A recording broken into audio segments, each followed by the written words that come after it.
Hello everyone, and welcome to Bath Garden Center. Last week we talked about the basics of orchid care, and this week we're going to talk a little bit about how to help your dying orchid. There are quite a few signs to look for, and a big thing is the appearance. If you are noticing that the leaves of your orchid are really starting to get very droopy, or they are super wrinkly, we might want to look at how much you're watering your orchid. If your orchid is not getting enough water, it will start showing you the signs, and that means that the stems can start to get droopy. They're not as sturdy as they usually are, but it's really in the leaves that you start to see those signs.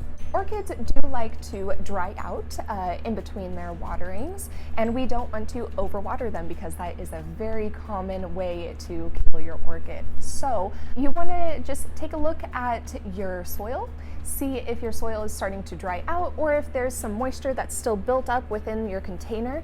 And if you notice that your medium still has some moisture in it, but you've got some droopy leaves, you might want to consider where your orchid is living, because if it's overheating, that can definitely affect your orchid as well. We want your orchid to be in bright light, but it can't be in direct sunlight because it will burn your leaves and it'll start to scorch them and shrivel them up. So make sure it's out of that super direct sun, and you want it in bright light instead. Those might be some of the things to look for with dehydration in your orchid, but now let's go over some of the things to look for when you have overwatered your orchid as well. The main thing to look for with overwatering is your orchid roots. Your roots will definitely show you signs of being very brown or shriveled or mushy, and that is definitely a sign that they've gotten too much water. So at this point you want to take your medium and the orchid just out of the pot and really take a look at those roots. So when you've taken your orchid out of its container and you're looking at those roots, if you notice that they are no longer plump and they just kind of flattened out against the medium, and they also kind of get a mushy brown color as well.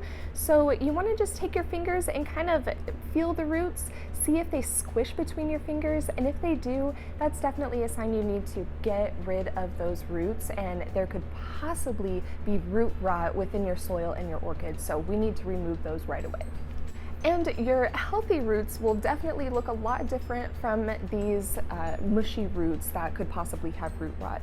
Healthy roots in orchids are definitely more plump, they're firm, and they have a nice light green color to them. And so if you start noticing any roots that may have root rot, we want to remove those right away.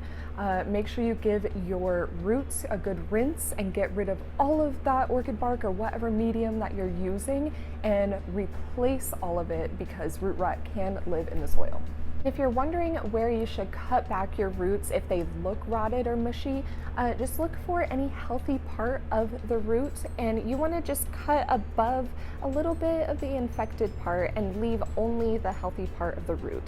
And just remember, with any struggling plant, you do want to give it time to recover. And so your orchids may need some time to show your blooms again, and it may not even be the next year. Your orchid may need a full year to recover from root rot, or if it's lost a lot of its leaves or a lot of its roots.